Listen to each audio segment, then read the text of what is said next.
Voilà, de retour pour la seconde partie. Nous avons pris un petit thé. D'ailleurs, Saïd continue de le boire. Alors, cher, vous avez parlé de tolérance, d'ouverture, de rapport au patrimoine. Vous vous inscrivez clairement dans le patrimoine sunnite, mais large. Hein. Bon, moi, je vais essayer justement d'aller dans ce patrimoine, dans ce fameux patrimoine. Et un verset qu'on cite souvent, que vous avez souvent cité d'ailleurs dans des conférences, concernant, suite aux attentats. Parce qu'à chaque fois, bon, il y a toujours un arsenal pour pouvoir un peu s'expliquer après certains attentats malheureux. Ce verset, quiconque aura tué un autre homme qui ne sera lui-même ni un meurtrier ni un séditieux, sera considéré comme le meurtrier de l'humanité tout entière. Quiconque sauvera une vie sera considéré comme ayant sauvé la vie de l'humanité tout entière. Hein, ce fameux verset. Ouais. Mais c'est pas un verset, c'est une partie de verset, on est bien d'accord. Oui. Hein. Oui. Mais pourquoi, j'aimerais comprendre une bonne fois pour toutes, pourquoi est-ce qu'on ne cite pas la suite du verset, hein, le verset suivant plutôt, ceux qui sont en lutte ouverte contre Allah et son prophète et qui sur terre jettent la discorde méritent d'être mis à mort ou d'être crucifiés ou d'avoir une main et un pied coupés en sens inverse ou encore d'être bannis, ils subiront cette dégradation en ce monde et un châtiment, etc. etc. C'est le verset qui suit juste. Et jamais je n'ai entendu ce verset. Hein, à l'époque, hein, on était jeunes, on écoutait ça, on se disait, Masha'Allah, l'islam est contre le meurtre, etc.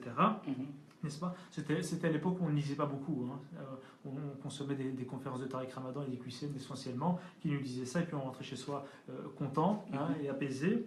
Mais jusqu'à ce qu'on rencontre certains djihadistes qui vous diront mais non, mais il faut continuer le texte, hein, cher ami, nous on le lit. Hein, hein, et je me rends compte que finalement, Daesh ou d'autres courants violents hein, appliquent ce verset à la lettre.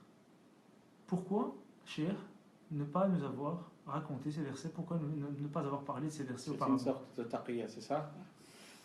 C'est ce que est-ce que c'est une taqiyya? Est-ce que vous nous avez caché votre jeu? Est-ce que vous n'avez pas, est-ce que vous avez voulu peut-être, je ne sais pas, vous étiez pris par l'urgence, vous n'avez pas voulu il faut savoir que dans le Coran, oui. Quand on est dans un discours, quand on est dans un khutbah, sermon du vendredi, les savants musulmans ont tendance d'appeler un concept ce qu'on appelle shahid. C'est-à-dire, je prends la partie qui m'intéresse du verset et la citer. C'est pas honnête. Non, c'est honnête. Ah. Pourquoi c'est honnête? Parce qu'ici, on n'est pas dans l'exégèse de tout un verset.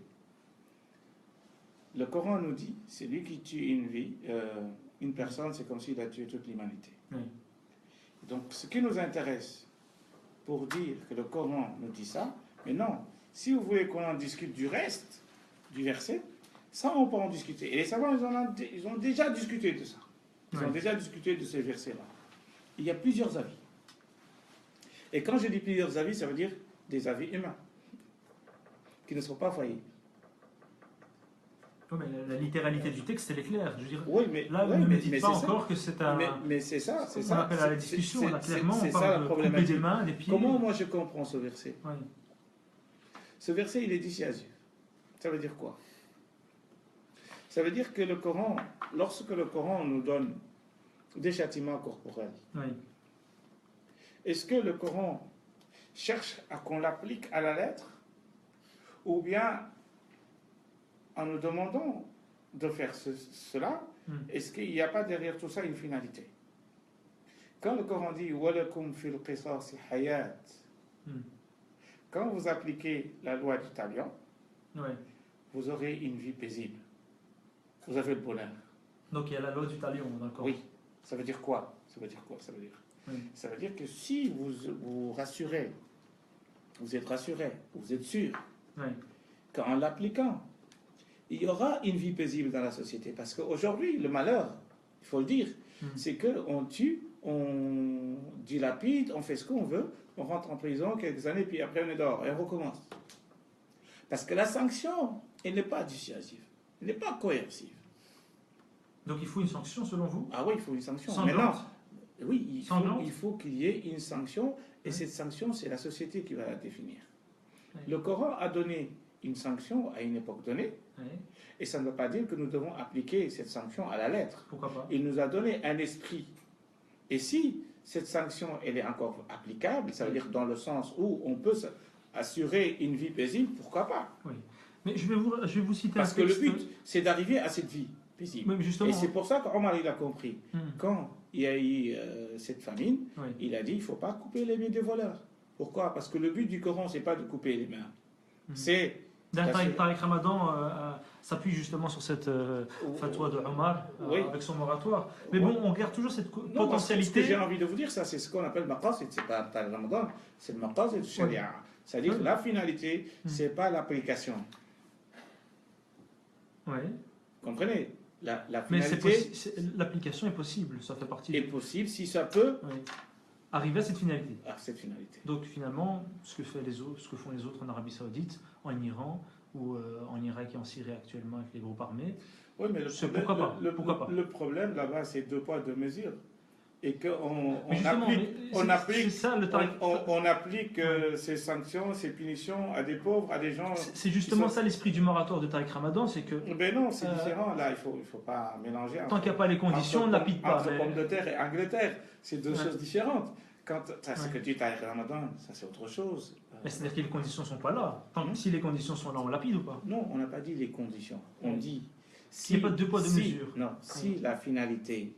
On peut accéder à cette finalité, pourquoi pas? Oui, c'est ça. Je ne parle pas des conditions. Mais les Saoudiens vous disent que quand on coupe des mains, il y a plus de vol. Qu'est-ce qu'on cherche aujourd'hui dans la société? La sécurité. Oui. Si on peut sécuriser notre société à travers ça, et qu'il n'y aura plus de voleurs, ça c'est le but. Oui. On va vers un idéal. L'idéal, c'est qu'une société, il n'y aura plus de voleurs. Ou bien si on entend un voleur aujourd'hui, il faut attendre 10 ans pour attendre un autre. Maintenant, on a plus de voleurs que des gens qui ne sont pas des voleurs. Oui, justement, mais c'est ça que je vous pose la question. Parce que ces sanctions-là, on ne les applique plus. Si vous voulez bien, cher, en Arabie Saoudite, on vous dit que couper les mains... Moi, je ne parle pas d'un pays. Le pays, pour moi, ne représente pas l'islam. Et ce n'est pas l'islam. Je prends un cas précis. Oui. Vous disent, on a résorbé les vols, le taux de vol, en coupant des mains. La finalité, finalement... Non, mais c'est-à-dire que ça a une finalité...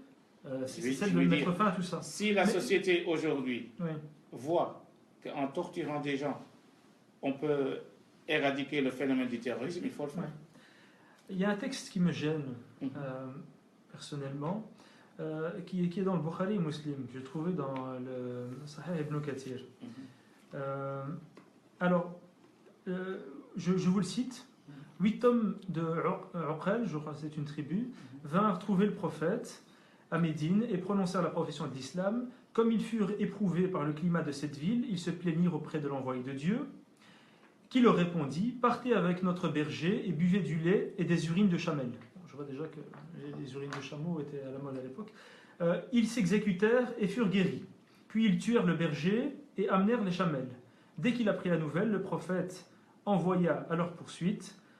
Quand ils furent capturés, il ordonna de leur couper pieds et mains, de leur crever les yeux et de les abandonner sous la chaleur du soleil et moururent en cet état. C'est quand même très violent comme texte. C'est vraiment le prophète qui a fait ça? Qui a laissé les gens crever dans... Si Bukhari le dit, ça ne veut pas dire que si le prophète sallallahu alayhi wa sallam, il l'a exécuté ainsi. Mais il le rapporte comme tel, dans le patrimoine islamique, me semble-t-il. Oui, mais vous savez, dans le Bukhari, il y a des hadiths qui ne sont pas sahih. Oui. Vous savez. Non, mais vous le dites pour détourner l'attention, ou bien est-ce que vraiment vous avez fait un travail sur ce hadith? Parce que souvent... Non. Moi, je ne suis pas en train de donner une authentification de ce hadith. Oui. Je suis tout simplement en train de vous dire qu'il y a un humain qui n'est pas failli, qui est en train de vous raconter... Oui, de toute façon. Comprenez. Maintenant, là, ces textes se trouvent dans le patrimoine. Ce qu'on voit dans la vie du prophète, sallallahu alayhi wa sallam, ce que Bukhari dit dans d'autres chapitres sur le prophète, sallallahu alayhi wa sallam, est aux antipodes de ce qu'on vient de voir. Ou ce qu'on vient d'écouter. Vous comprenez? Et donc, si l'islam, c'est une religion de rahma, c'est une religion de miséricorde, qu'est-ce que moi je fais? Est-ce que je prends un hadith de Bukhari et j'exclus tout le Coran et je juge le Coran et tous les autres hadiths pour dire que ce hadith, prime surtout, que le prophète il était violent? Vous comprenez? Donc je pense que c'est trop facile à travers un hadith Oui. Où on ne connaît pas le contexte, on ne sait pas qu'est-ce qui s'est passé, etc. et tout, pour en juger, pour dire que voilà, le prophète était violent. Il y a tout un débat autour de ces questions. Bon, encore une fois, pour moi, la question que tu as posée par rapport à celui qui tue une vie, celui qui prend toute l'humanité. Ouais. En fait, ici, il faut comprendre qu'il y a un verset à caractère général. Le verset à caractère général, c'est un principe moral. Ce principe moral, il est universel. D'accord ? Et puis, lorsque tu cites un verset juste après, là, on parle d'un verset à caractère particulier. C'est-à-dire que tu dois savoir qui on vise. Or, ici, on visait... Ici, le crime de Hiraba, en arabe, c'est le crime de terrorisme dans l'islam. Les gens qui, justement, ne respectaient pas l'autorité et se lançaient dans des campagnes d'incendie de villages et tuaient les gens. Donc, justement, c'est le crime de terrorisme qui était puni de cette manière-là, à cette époque-là. Et donc, c'est assez paradoxal de voir des terroristes reprendre le crime qui a été pratiqué sur les terroristes pour dire, mais finalement, c'est nous l'autorité en islam. Parce que le Coran dit, obéissez à Dieu, obéissez aux prophètes et obéissez à ceux qui détiennent l'autorité. Donc ici, celui qui n'obéissait pas, on va dire globalement, à l'autorité en place et qui se lançait dans des campagnes incendiaires et tuait les gens, c'est ce qu'on appelait du terrorisme à l'époque. La loi sur eux, c'était une loi d'une sévérité absolue qui était celle-là.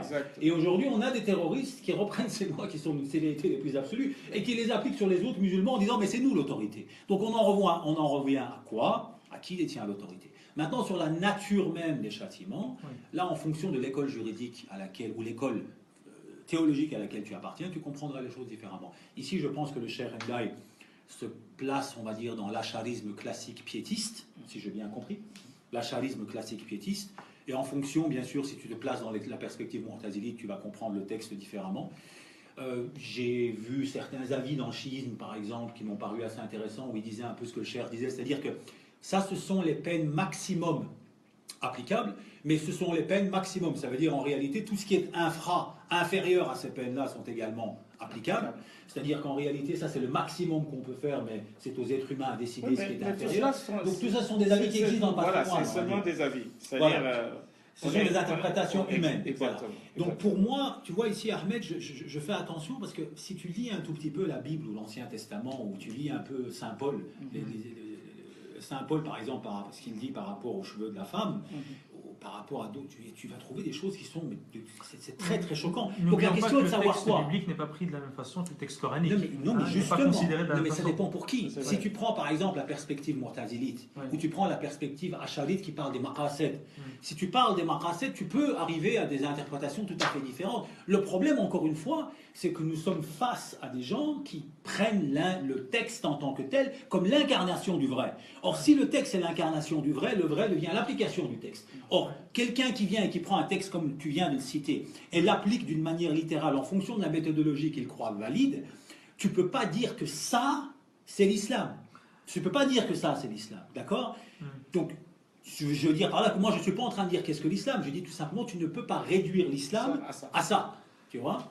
Alors, là, je suis d'accord, on va dire. Une question rapide mais lancinante. On va profiter justement qu'on a un religieux avec nous sur cette question, cette fameuse question du voile. Alors, on pose la question, on dit souvent que le voile, c'est une liberté individuelle. Bon, voilà, maintenant, vous avez des imams qui, tellement ils sont acculés par l'actualité, etc., et les politiques, qui vous disent non, mais le foulard, c'est une question de liberté. Tu portes ou tu ne portes pas. Pour moi, la liberté, mais en même temps, excusez-moi, cher, je termine. Est fondamentale dans l'islam. En même temps, on vous dit que c'est une obligation religieuse. C'est une obligation religieuse. Donc là, il y a quelque chose d'insidieux qui se joue dans les consciences des femmes qui le portent ou qui ne le portent pas. Moi, je voudrais comprendre un petit peu pourquoi est-ce que vous nous dites c'est une liberté, mais en même temps, c'est une obligation. Voilà, il n'y a pas de contradiction. Vous savez qu'il y a un principe dans le Coran qui est un verset, c'est ce qu'on appelle un principe. Quand le Coran nous dit la ikraha fi din, pas de contrainte en religion, il dit au prophète lesta alayhim bimusaytir, tu n'as aucune hégémonie sur les gens. Est-ce que tu vas contraindre les gens pour qu'ils deviennent musulmans ou croyants? Tous ces versets-là. Et vous savez que ce verset a été abrogé, paraît-il, par Kutiba alaykum al-qital. Non, ça c'est Ibn Kathir qui l'a dit. Il est d'ailleurs le seul qui le met dans son exégèse. Et la plupart des autres savants ne le disent pas. Ils disent que ce verset-là a abrogé veux dire le reste. D'accord, ça c'est des pas versets. Donc tout ça, c'est ce que je suis en train de vous dire, c'est que la réforme aujourd'hui, c'est dans la théologie, c'est dans l'explication donnée par des hommes qui ne sont pas infaillibles. Et donc ici, quand on parle de liberté, la ikra fi din, ça veut dire que dans toute la religion, il n'y a rien qui est contraignant. Il n'y a aucune contrainte. Oui. Tu es libre d'entrer dans l'islam, tu es libre de sortir de l'islam. Tu es libre de porter le voile, tu es libre de ne pas porter le voile. Oui, mais lorsqu'on se situe dans Voilà. le système islamique. Maintenant, le système tel qu'il est. Parce que là, c'est mis joli en de dire place, ça comme ça, on est Le d'accord. système tel qu'il est mis en place, Hmm. il y a dans chaque religion des interdits, ce qu'on appelle haram, halal. Hmm. C'est quoi le haram? Si tu Oui. le fais, tu es puni, ou bien tu risques d'être puni. Si tu ne le fais pas, tu es récompensé. C'est ça la logique des religions. D'accord? Maintenant, liberté, on te dit tu es libre, après on te dit après c'est obligatoire. Oui. Pour vous, il y a une contradiction là-dessus. Même quand on te dit que c'est obligatoire, ça ne veut pas dire qu'on va te contraindre à porter le voile. Mais Non. c'est encore pire, elle va s'auto-contraindre elle-même. C'est pire encore, quoi. Elle est comme charge psychologique. Est-ce qu'elle est pire convaincue encore. par les arguments? Si elle est convaincue par les arguments, Elle sait pas où se placer parfois avec les arguments. la religion, c'est la conviction. Si Ou la frustration intégrée. et c'est ce que le prophète sallallahu alayhi wa sallam a dit. Alors, il dit, lorsqu'on te donne une fatwa, istafti qalbak. Tu dois demander ton cœur, tu dois interroger ton cœur. Qu'est-ce que ton cœur, est-ce que ton cœur est apaisé avec cette interprétation ou pas? Quel Son qu'il cœur, soit, son cœur, oui, mais la pression. quel qu'il soit. C'est la pression sociale qui ne l'apaise pas. N'importe quel imam, quel savant dans le monde qui te donne une fatwa, et le prophète sallallahu alayhi wa sallam te dit, interroge ton cœur. Mais le cœur est tranquille. C'est le grand frère qui prend la tête. C'est le regard des autres qui prend la tête. Vous me parlez, Une jeune femme qui enlève son voile. Vous me parlez de l'islam sociologique. Moi, je parle des textes. Moi, Et je vous donne une explication. Moi, je préfère les gens que les textes. Théologique. C'est ça mon problème. Alors ça, il faut le corriger. Je préfère les gens que les textes. Déjà, ça, c'est une vision, je veux dire, d'un islam Et j'espère que le traditionnel dans les familles arabes, Mais non, dans les c'est même familles, pas les familles. etc. Les familles, elles inciteraient encore à l'enlever. C'est le regard des autres. Une jeune Oui, mais femme- ça c'est la tradition. Vous confondez entre l'islam et la tradition. D'accord. Par exemple, Mais là, je parle chez au les niveau Rifs, théologique aussi. chez les Marocains, Je parle au chez niveau- les Marocains de Tanja Ouais. ou d'autres, Oui, mais c'est différent. c'est l'islam qui crée ça, bon sang. Mais non, C'est l'islam n'a pas créé Mais ça. si. C'est comme si tu dis c'est l'islam qui crée le terrorisme, c'est ça?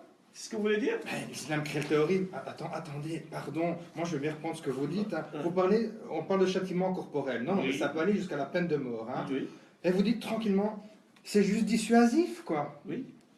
Non, l'islam ne génère pas de terrorisme, mais il y a quand même moyen, en tant que terroriste ou détraqué mental, il y a quand même moyen d'aller chercher du matériau en islam pour aller au bout de sa pathologie. Dans la C'est constitution possible, belge, c'est dans possible n'importe aussi. quel texte, Non, mais on parle- tu on me parle- le donnes, je peux l'interpréter. Ouais, à mon mais sens. là, on parle de l'islam. Je peux l'instrumentaliser. Là, on parle de l'islam. Oui, Là, mais là, dans on parle n'importe quel on texte. parle de couper des mains. Non, faut arrêter. La constitution belge, on coupe pas des mains. Faut arrêter maintenant. Je n'ai pas dit que dans la constitution on coupe des mains. Non, mais encore une fois, j'ai parlé de clivage. Vous comprenez ce que je suis en train de vous dire ou Oui, pas? mais pourquoi est-ce que vous me parlez de la constitution belge? Moi, Justement, je parlais de clivage. Vous parlez d'un texte. Et vous me manifestez clairement Vous le parlez d'un clivage. texte.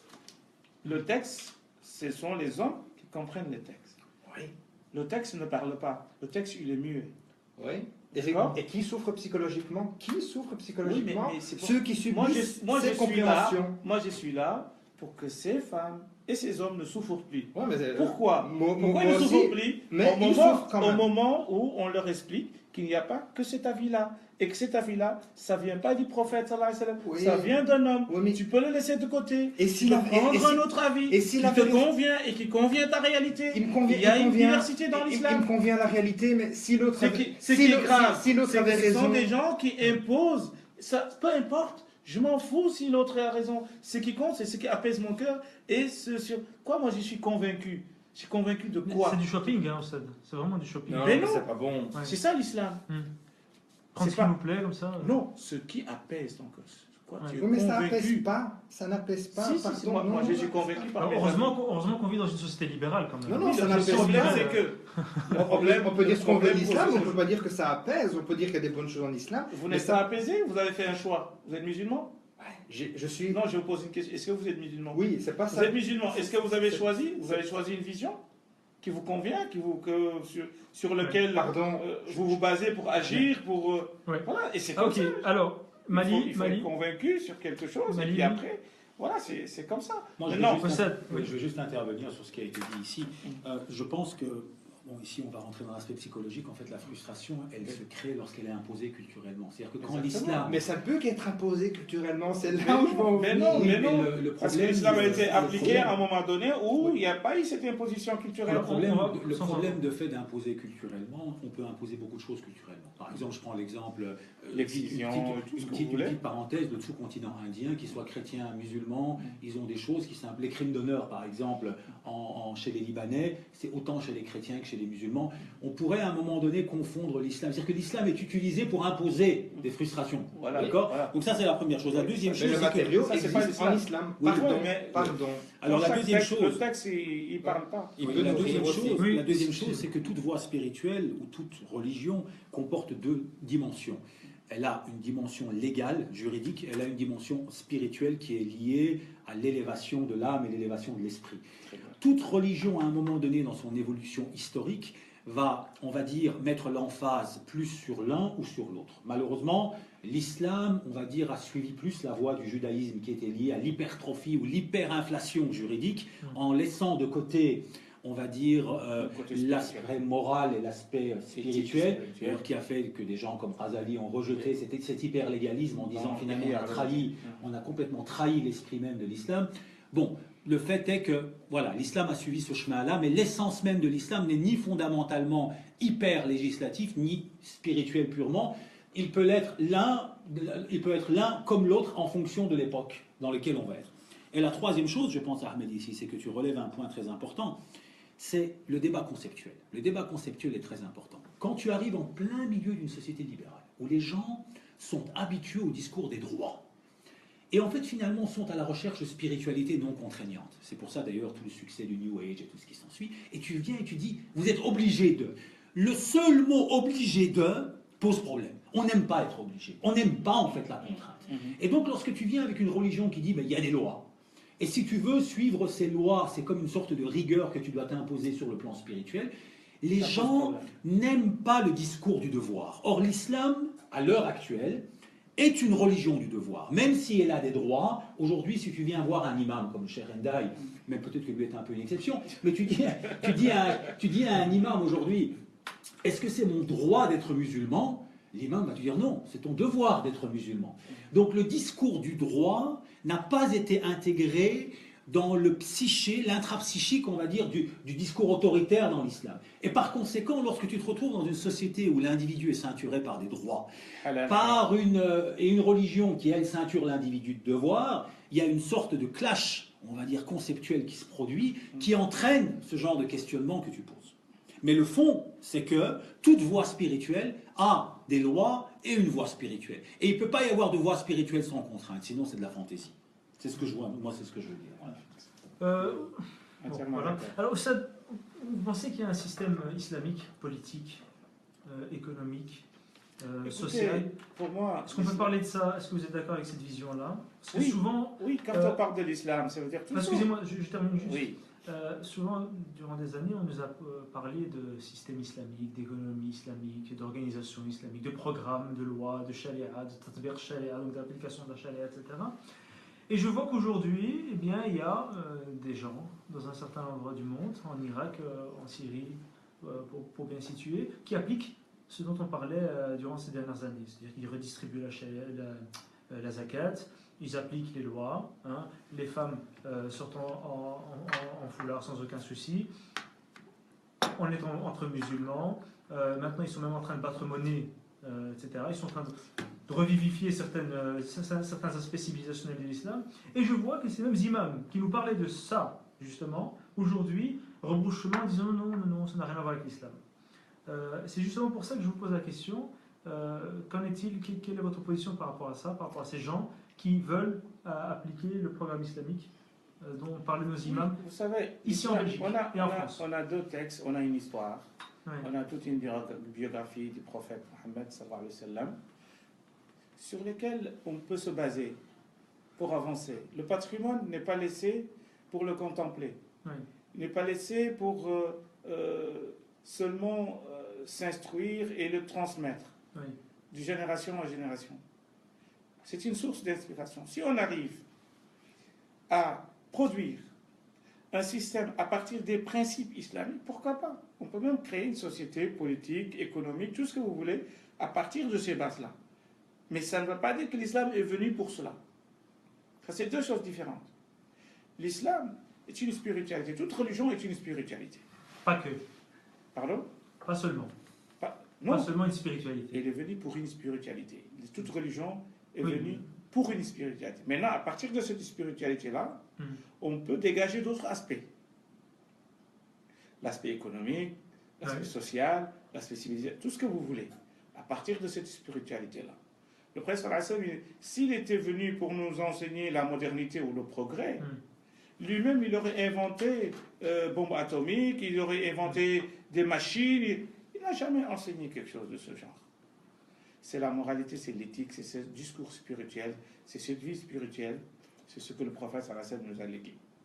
Maintenant, à partir de ça, le Khulafa ar-Rashidoun, les quatre califes, à partir de ce patrimoine, ils ont jugé nécessaire de fonder un État. Et donc... Qu'on a fait aujourd'hui. Oui, non, je veux dire, moi je ne compare pas l'État Daesh et l'État de Khulafa ar-Rashidoun. Mais qu'est-ce qui les différencie fondamentalement? Parce que pour moi, ceux-là, ce sont des terroristes. Et mais c'est ce qu'on disait à l'époque aussi avec les Futuhat. Les gens qui se faisaient conquérir par les premiers musulmans. Qui a fait ces Futuhat? Les premiers musulmans. Quels premiers musulmans? Moi, je parle des quatre califes. Oui, à l'époque des quatre califes, les Futuhat. Ils ont fait quoi? Ils ont fait quelque chose. Ça veut dire quoi, Futuhat, pour vous? Que ce soit conquête, par exemple. Oui, mais conquête pour aller tuer des gens, c'est ce que vous voulez dire? Ou seulement pour aller enseigner l'islam et propager l'islam? Non, mais j'imagine qu'on ne veut pas tuer des gens gratuitement, on veut surtout propager l'islam. Oui, propager l'islam, ça c'est de manière incidente, tuer des gens, oui. Ah non. Parce que c'est une conquête. Ah non. Vous conquérez. Vous allez à la conquête de quoi? De territoire. Non. Ils sont partis pour enseigner cet islam. Ils sont partis pour enseigner l'islam jusqu'au Maroc, par exemple? Oui, partout dans le monde. Ça, c'est un devoir. Si tu as une vérité, si tu penses que tu as une vérité, tu as quelque chose de bien, tu dois partager. Mais j'aime bien le si tu penses, entre parenthèses. Mais c'est ça l'idée. Pourquoi les Européens sont venus chez nous? On va vous apporter la civilisation. On va vous moderniser. Mais justement, ils ne sont pas venus gentiment. Ils ne sont pas venus avec des roses. Moi, je ne parle pas de la manière. Moi, je dis... Justement, ça a été fait... Alors, ça, ce sont des humains. Ça, c'est l'histoire. Cela appartient à l'histoire. Mais ces gens-là, du temps du prophète, c'était la même chose. Du temps du prophète. Après la mort du prophète, tout ce qui s'est passé, ça, c'est l'histoire des hommes qui ne sont pas infaillibles. Ils ont commis des fautes, ils ont commis des erreurs, ils ont fait des bonnes choses, et il faut les voiler. Et ça appartient à l'histoire. Il ne faut pas le mettre dans le compte de la religion. Vous êtes d'accord que du temps du prophète, il y a une conquête de l'Arabie? À sa mort, toute la péninsule arabique était convertie à l'islam, pratiquement. Non, parce que vous n'avez pas compris les batailles et comment le prophète, il n'a jamais attaqué un peuple, il n'a jamais imposé quoi que ce soit. Il a été attaqué. Il a même fait des pactes avec les non-musulmans, les juifs et les chrétiens, ils l'ont trahi. Ils ont essayé de le tuer. Si vous connaissez l'histoire, c'est ça la réalité historique. Et ceux qui ont pris exemple sur lui, les plus prédécesseurs, pour la faire Rachidun? Non, c'est ça. L'erreur, elle est là. C'est-à-dire que si moi je suis un prophète, ça ne veut pas dire que le prophète lui-même, il doit ramasser tout ce que moi j'ai fait. On doit mettre sur son compte. Ces gens-là ne sont pas des prophètes. C'était des hommes. Ils sont capables de faire des erreurs, comme ils sont capables de faire des bonnes choses. Maintenant, il faut les évaluer, il faut les mettre sur la balance de l'histoire, il faut les évaluer. Et point. C'est tout. Donc cette histoire-là, vous l'avez dit dès le départ, il y a eu des guerres entre les compagnons, il y a eu plein de choses. Cette histoire sainte, il n'y a pas une histoire sainte. C'est une histoire même sanglante. Si vous regardez le premier calife, Abu Bakr, il a été... Cette histoire sanctifiée... Omar, il a été assassiné. Ousmane, il a été assassiné. Ali, il a été assassiné. Il y a eu Siffin. Il y a eu le Jamal. Entre les compagnons, même l'épouse du prophète s'est mêlée. Donc c'est une histoire. Les musulmans n'auraient pas dû faire de conquête. Les compagnons, dès les compagnons, il n'y aurait pas dû avoir de conquête. De territoire. Là, vous parlez de l'islam ou vous parlez de l'histoire? Non, l'histoire de l'islam. Ah, l'histoire de l'islam, oui, ça, vous pouvez mettre tout ce que vous voulez. Donc là, on peut critiquer. Critiquez, vous. Oui, l'histoire, il faut critiquer. Ce sont des hommes. Ils ont agi dans l'histoire. Il faut évaluer leurs agissements, ce qu'ils ont fait. Très bien. Oui, c'est ce qu'il faut faire. Et c'est pour cela que d'ailleurs, parmi les pieux prédécesseurs, c'est certains qui disaient il faut se taire sur ce qui s'est passé entre eux. Alors, justement, bon, il y a quelqu'un qui me fait allusion, je termine avec ça rapidement. Oui. Abu Bakr, c'est-à-dire donc le premier calife, qu'est-ce qu'il a fait à ceux qui ne voulaient pas payer la zakat? Ah oui, ça c'est aussi, il y a beaucoup de gens qui... Il a ikrar, vous avez dit. Oui, il n'y a pas d'ikrar. Lui, il a fait son ijtihad. Il a fait son ijtihad parce que les musulmans à l'époque, la communauté, était dans une situation très, dangereuse. Donc il y avait les ennemis partout. Et puis il y a eu une rébellion à l'intérieur. Donc c'était pas le fait de ne pas donner la zakat, c'était une rébellion qui va dissoudre le groupe. Et donc pour conserver le groupe, on leur a imposé en fait de donner la zakat. Mais de quelle manière? Oui, mais ça, c'est ce que je vous dis. Ils ont été brûlés. C'est un ijtihad. Des meilleurs hommes. C'est vous qui le dites. Abu Bakr, dans la tradition sunnite, ça fait partie, c'est l'ami intime du prophète. Vous êtes dans le révisionnisme là. Ça ne veut pas dire qu'on est meilleur, ça ne veut pas dire qu'on ne commet pas de faute.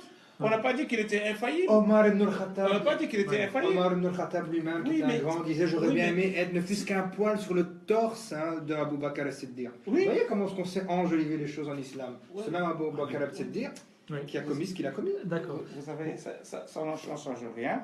Non, le fait de dire qu'Abu Bakr, est-ce qu'il est le prophète? Moi, je vous pose une question. Est-ce qu'il est prophète? Non, sérieux, est-ce que le prophète, il a dit que moi, je ne serai plus là, c'est lui mon remplaçant? Et c'est d'ailleurs pour cela, là, vous donnez un argument, vous donnez un argument pour celui qui n'a pas voulu donner zakat. Il a dit, tu n'es pas un prophète, je ne t'ai pas prêté allégeance, je ne te donne pas zakat. Vous lui donnez des arguments, et ensuite vous condamnez le fait qu'il soit cramé. Pardon. Moi, non, je ne suis pas content. Moi, je vous dis, c'est un homme dans l'histoire. Il faut l'évaluer selon ce qu'il a fait de bien. C'est tout ce que j'ai dit. Mais moi, je vais vous dire oui, mais c'est parce que la tradition sunnite dit. Ah non, non, moi, je vais vous dire oui. Parlez d'une vision sunnite. Moi, je vous dis, dans le sunnisme, il y a plusieurs avis. Vous comprenez? Ça ne veut pas dire qu'il ne faut pas réduire tout le sunnisme à un seul avis. Non, mais bon, Abu Bakr, dans le sunnisme, de manière générale. D'accord, mais donc cette histoire violente, apparemment, évidemment, il faut la remettre en question. Donc le patrimoine historique. Oui, regardez ce qui s'est passé même avec Jaish Oussama. Si vous connaissez Jaish Oussama, Oussama le jeune qui avait 17 ans, que le professeur Hassan lui avait dit de diriger cette armée, de partir. Il y a eu tellement de divergences, il y a eu tellement de choses. Même le professeur Hassan, il était dans l'agonie. Ils se disputaient entre eux, les compagnons du professeur Hassan. Il dit là, il dit donc levez-vous. C'est parti. Ça veut dire quoi? Ça veut dire que ces gens-là, même le prophète, avec plusieurs hadiths, il a dit après moi, il y aura des fitanes, il y aura des épreuves, il y aura des discordes, il y aura d'autres choses. Oui, ça, on en fera une émission parce qu'il y a tellement de choses là-dessus. L'autocritique est dans les textes. Le texte lui-même s'autocritique, si vous voulez. D'accord. Mali? Oui, 3 petits points rapides.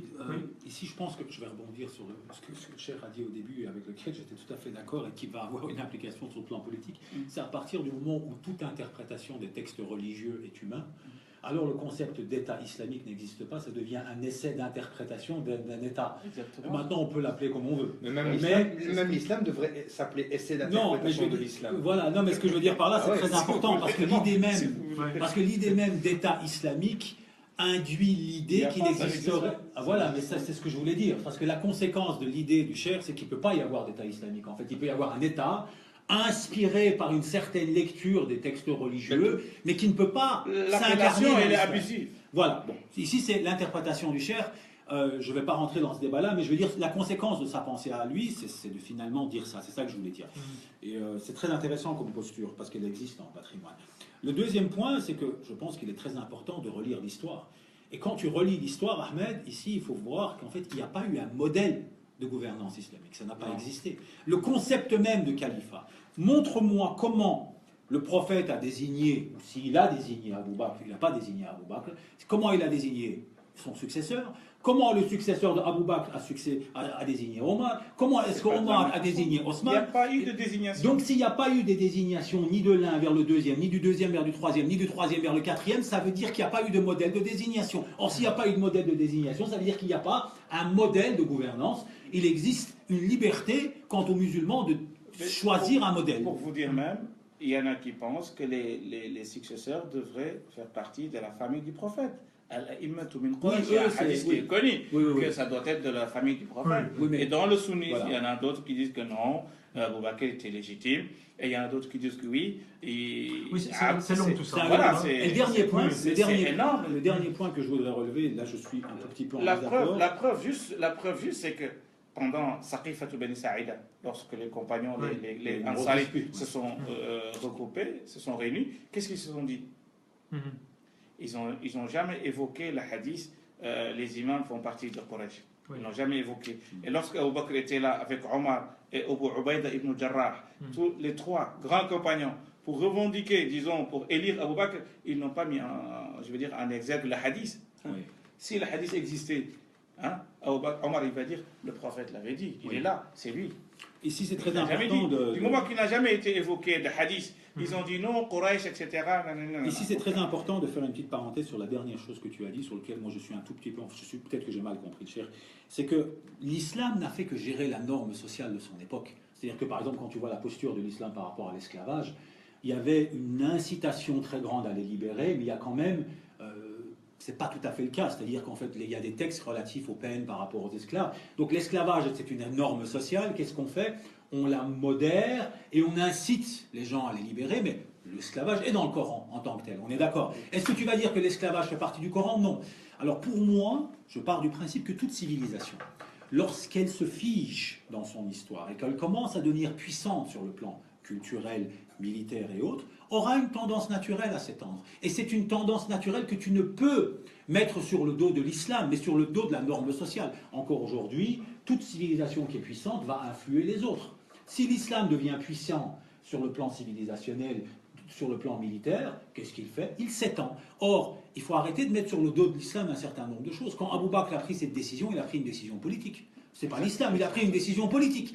Il a pris une décision politique, on peut la discuter. Quand l'islam s'étend sur le plan civilisationnel, si ce n'est pas elle qui s'étend vers les autres, c'est les autres qui se seraient étendus vers elle. Et c'est une norme politique de l'époque et qui est encore une norme politique aujourd'hui quand on le voit avec les empires. Donc pour moi, ce n'est pas ça qui me choque. Ce qui pose problème, c'est de mettre sur le dos de l'islam toute une série de choses qui ont attrait à de la politique de l'époque. Exactement. C'est tout. Moi, c'est ma posture. Ça appartient à l'histoire, c'est comme j'ai dit. Ouais. Je pense que ce sera ma conclusion pour moi. Parce que, je poserai une dernière question. Puis, Ok. Non, mais moi je suis content de la tournure de l'échange parce que c'est pas, je pense qu'il y a une cohérence entre le début, le milieu et la fin. Vous parlez du problème des êtres humains. Il y a quand même un problème de subjectivité là-dedans. C'est-à-dire que l'islam, pardon, encore une fois, je vais avec des gros mots. L'islam, c'est quoi l'islam? On ne va pas refaire le débat. Mais l'islam, c'est-à-dire les textes, les injonctions ou les inductions plutôt. Donc l'islam va induire des choses. Les conquêtes, voilà, je ne vais pas rentrer dans le détail des conquêtes, mais l'islam va induire des choses. Et puis, il y a le problème du comportement des êtres humains.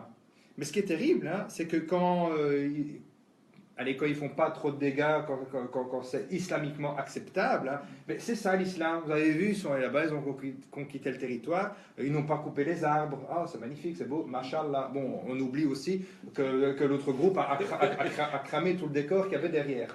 Mais ça, c'est une autre affaire. Mais c'est justement, donc, quand ils se comportent, ça c'est l'islam, vous avez vu, l'islam, qu'est-ce qu'il a? Ouais, mais l'islam, il a fait ça, mais regarde ce qu'il a fait de l'autre côté. Parce qu'il a induit autre chose, il a induit des comportements en vue de conquête ou d'autres choses. C'était juste pour rebondir par rapport à ce qui avait été dit sur les conquêtes.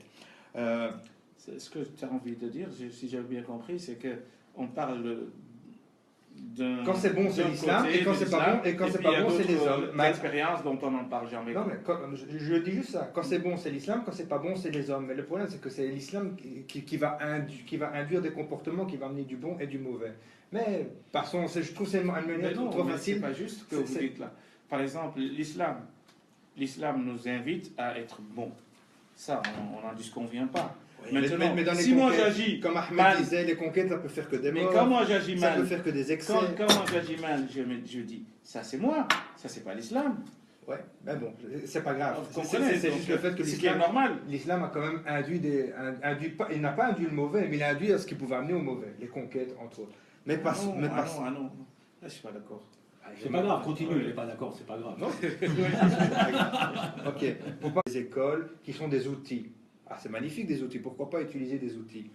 Mais je veux aujourd'hui, Tu parles d'école juridique. Hein. école juridique, tous ces outils, on a accès à ces outils. Moi, je suis convaincu qu'on a ici le patrimoine intellectuel islamique d'aujourd'hui, je suis sûr qu'il est supérieur au patrimoine islamique du 7e siècle, enfin même jusqu'au 10e ou au 12e siècle. Je crois qu'il est supérieur.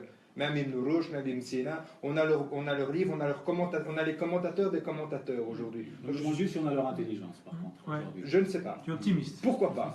Pourquoi pas? On ne sait pas, on ne saura jamais le prouver. Comment est-ce qu'on mesure l'intelligence? Et leur compréhension. Oui, mais je dis bien, pourquoi pas? Mais je suis convaincu qu'en mettant les meilleurs intellectuellement et moralement à table, la question, j'y vais directement, et pourquoi pas construire une nouvelle école aujourd'hui avec d'autres outils, puisque finalement, elles ne sont pas sacralisées, cette école. Il n'est pas contre. Pourquoi pas? Mais non, mais c'est ça que je ne demande pas de répondre maintenant, sinon on va faire une heure. Moi, je l'ai déjà dit avec les nouveaux. Pourquoi pas une nouvelle école? C'est ça que ça veut dire.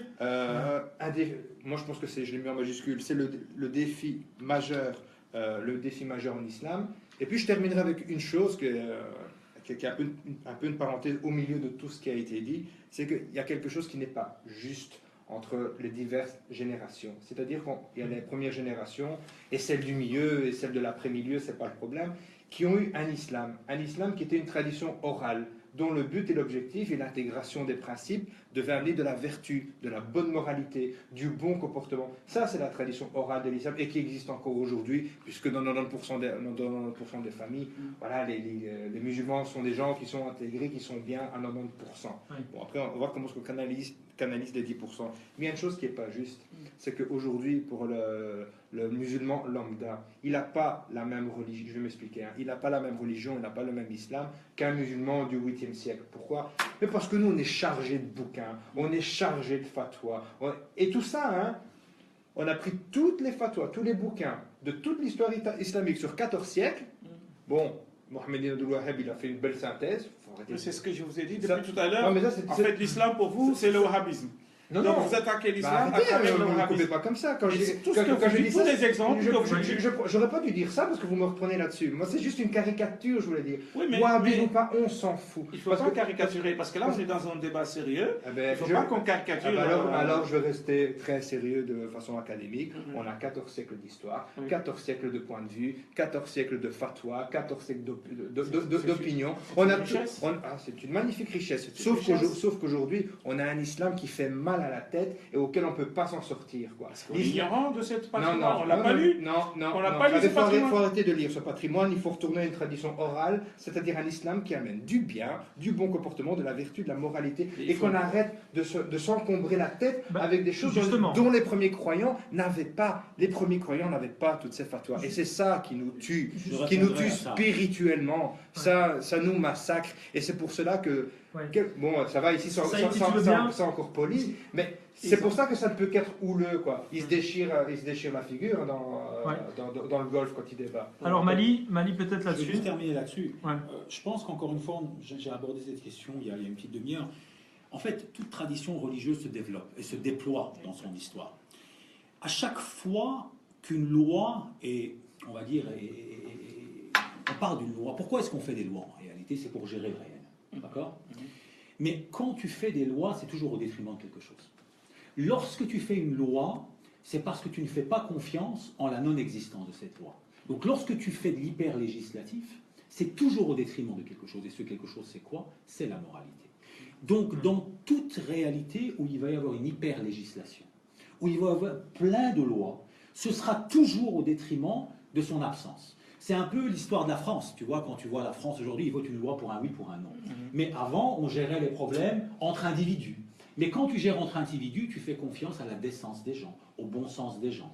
Lorsque tu as besoin de faire une loi, c'est que tu veux plus de ce bon sens et tu veux que la loi dise des choses. Mais quand cette loi dit la chose, ça diminue quoi? Ça diminue d'une manière proportionnelle, justement, ce qu'on appelle le bon sens et cette moralité qui est au cœur du souffle de l'islam premier. Et par conséquent, ce que tu es en train de dire, c'est que ce que moi je dénonce, c'est cet aspect hyper législatif de l'islam qui pose un problème énorme. C'est plus qu'un problème, Mais c'est plus qu'un problème, c'est la raison d'être même du problème. Parce que cette loi, elle était au service de l'élévation du comportement et de l'élévation de la spiritualité. Aujourd'hui, elle est devenue l'incarnation de la spiritualité. C'est étouffant. C'est une inversion totale des valeurs. C'est étouffant, et c'est d'ailleurs pour ça qu'en islam... Le moyen est devenu une fin. la fin. Exactement. Alors, la dernière question, si vous le voulez bien, comme ça on reste quand même dans les temps. Par rapport au soufisme, au stade, j'ai l'impression dans le sunnisme, parce que dans le chiisme on a quand même tout ce qui est la marjéria, donc le fameux clergé, mais dans le sunnisme il y a un problème au niveau de l'autorité. Est-ce que quelque part réactiver le soufisme des tariqa avec un maître spirituel qui guiderait la personne, le disciple, et qui lui dirait de manière orale, sans passer par des textes, et comme dit Saïd, effectivement, de se retrouver face à une profusion d'avis et de fatwas, etc., que ce serait un maître qui occuperait la place d'éducateur et qui permettrait justement aux musulmans de vivre de manière plus équilibrée, en rapport avec son temps, et de manière apaisée. Est-ce que vous ne pensez pas qu'il faudrait réactiver cette culture qu'il y avait au Maghreb notamment, culture ou en Afrique, globalement? Non, je ne pense pas.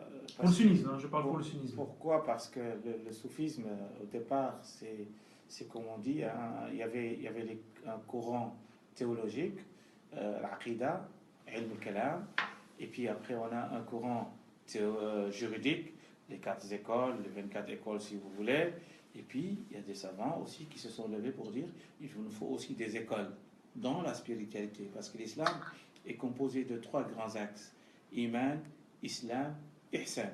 Dans l'iman, c'est la foi, oui. L'islam, c'est le droit, c'est la pratique, et puis ihsan, ils ont dit la perfection, la spiritualité, on doit aussi avoir une école. Et donc il y a eu des écoles spirituelles. Donc la première école, la plus grande école connue dans l'histoire, c'est Al-Junayd, l'imam Al-Junayd, c'est celui qu'on appelle imam al-Ta'ifa, c'est-à-dire l'imam de ce courant de pensée spirituelle. Alors Ibn Taymiyyah lui-même nous dit, c'est lui qui suit man salaka tariq al-Junayd faqad sa'ida faqad naja wa sa'id. C'est lui qui suit la voie de Imam al-Junayd, qui est le chef et le précurseur de tous les soufis, si vous voulez dire, ou ce courant spirituel. Et donc c'est lui qui suit sa voie, il est dans la bonne voie et il aura le bonheur dans l'au-delà. Alors, ce courant-là, c'est un courant spirituel. Comment se perfectionner? Comment avoir cette maîtrise de soi? Comment se combattre son nafs? Comment s'élever auprès d'Allah? Comment développer ses aspects spirituels, etc. Donc, ils avaient des méthodes, etc. Aujourd'hui, ce qu'on appelle les tariqas aujourd'hui, la plupart des tariqas aujourd'hui, c'est une déviation maintenant du courant initial. C'est-à-dire que la spiritualité développée par le fondateur, ce n'est plus une spiritualité. Maintenant, c'est devenu une dynastie, c'est devenu un groupe qu'on suit. Un groupe, soit c'est les descendants, soit, je veux dire, les descendants de... C'est devenu sectaire, etc. Ou bien ça sera une famille, etc.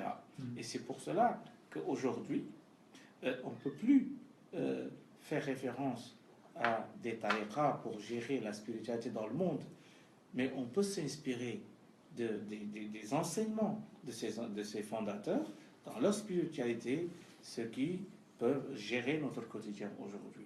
Mais dire qu'aujourd'hui on va faire recours à un cheikh et qu'on va le suivre, qu'il y aura une wird, on a des tariqas, etc., je pense qu'on ne vit plus dans cette époque-là aujourd'hui. Très bien. Mali? Oui, je pense qu'au mot de la fin, le mot de la fin, c'est que surtout ce qu'il faut réinstaurer, on va dire, dans le sunnisme aujourd'hui, c'est l'autorité intellectuelle. Oui. C'est-à-dire l'idée selon laquelle, à un moment donné, pour éviter ce chaos, n'importe qui ne peut pas parler au nom de l'islam, puisque, encore une fois, s'il n'y a pas une interprétation officielle qui dit la norme, n'importe qui dit la norme. Et si n'importe qui dit la norme, Ben Laden dit la norme, Abu Bakr al-Baghdadi dit la norme, n'importe quel individu peut dire la norme. Par conséquent, ce qui manque aujourd'hui au sunnisme, et à l'islam en général d'ailleurs, parce que par rapport à ça, même le chiisme est touché par le même genre de problème, c'est le déplacement du centre de gravité vers l'hyper-législatif, vers la morale et l'éthique. Il faut que cet équilibre se fasse, et que l'islam redevienne une voie spirituelle avec une loi qui a son importance. Il ne faut pas la négliger, parce que toute voie spirituelle sans loi, encore une fois, n'est qu'une fantaisie. Une voie spirituelle avec une loi, mais il faut dégraisser la loi. Il faut la rendre, parce qu'elle est obèse. Elle est tellement obèse qu'elle prend toute la place, en fait.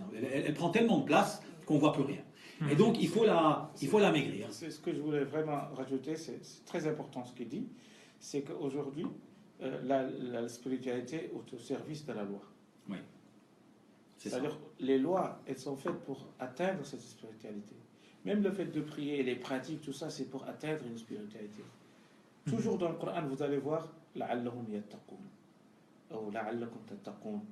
Donc, toujours après une prescription, le Coran nous dit pour qu'ils aient la piété ou bien pour qu'ils.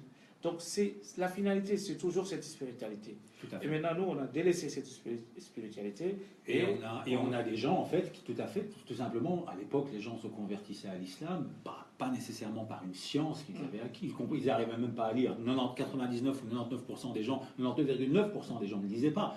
Mais quand tu voyais le comportement de cet individu qu'on appelait le prophète, que la paix soit sur lui, son comportement aspirait au bien et au bon. Aujourd'hui, on a des gens qui, soi-disant, appliquent la loi en pensant que la loi est l'incarnation du bien et du beau, d'accord ? Et ils sont tellement repoussants dans leurs horreurs et dans leurs mauvais comportements qu'ils ont sali cette religion. Et par conséquent, il faut remettre la pendule à l'heure, il faut remettre les choses à leur place, déplacer le curseur vers la moralité, vers la spiritualité. C'est très important parce que même quand on regarde les courants dont vous mentionnez tout à l'heure, c'est ça la problématique de ces courants-là aujourd'hui. C'est qu'on se concentre sur l'aspect extérieur. Avoir une longue barbe, soigner l'aspect apparent de la personne, etc. Et puis, voilà, on est dur, hein, même quand on prêche, on sent la dureté, on sent même la haine qui se dégage, etc. Et c'est pas ça la spiritualité dans l'islam. Et malheureusement, aujourd'hui, ce sont ces courants-là qui règnent aujourd'hui. Un mot de la fin? Deux, rapidement. Parce que... Non, vraiment deux. Ouais. Intégration et inclusion, c'est tout. Très bien, je crois qu'on aura compris avec ce que tu as dit auparavant. Très bien, bien messieurs, merci beaucoup. Merci à toi Mali de nous avoir accueillis, d'avoir participé à ce débat. Merci à toi Saïd également, tu nous viens de Charleroi, donc bonne route. Hein, ouais, c'est à 40 minutes. Hein, 40 Et merci beaucoup à notre invité principal du jour, Cheikh Ndiaye. Oui. Hein, on vous retrouve tous les vendredis à la mosquée, à la grande mosquée du Cinquantenaire, la grande mosquée de Bruxelles. On peut venir d'ailleurs, vous êtes ouvert pour vous poser des questions diverses et variées. Voilà. Merci à toi Ahmed. Bah oui, moi. Merci à. Je me régale. Je me régale avec vous. Je me régale. Comment les internautes. Hein, voilà, on va remercier. Qui nous regardent et qui suivent ce débat. Et merci à. Voilà, donc merci. Collègues, les poseurs de questions. Merci beaucoup aux auditeurs, aux spectateurs. On se retrouve bien samedi avec Michael Privot pour un débat avec toi, Mali. Ce sera un débat. Sur la question... toutes les sauces, moi. Sur la question des droits de l'homme. On va s'amuser. Michael Privot, donc le directeur d'Énart, que vous connaissez. Il y a l'annonce qui a été faite sur la page Radio Hihi. Vous êtes de plus en plus nombreux. Bien participez, apportez-nous votre richesse. On en a besoin et on doit tous s'y mettre parce que le défi est de taille. Et grand, oui. Voilà. Merci beaucoup. Une bonne soirée à tous. À très bientôt. Salam alaikum.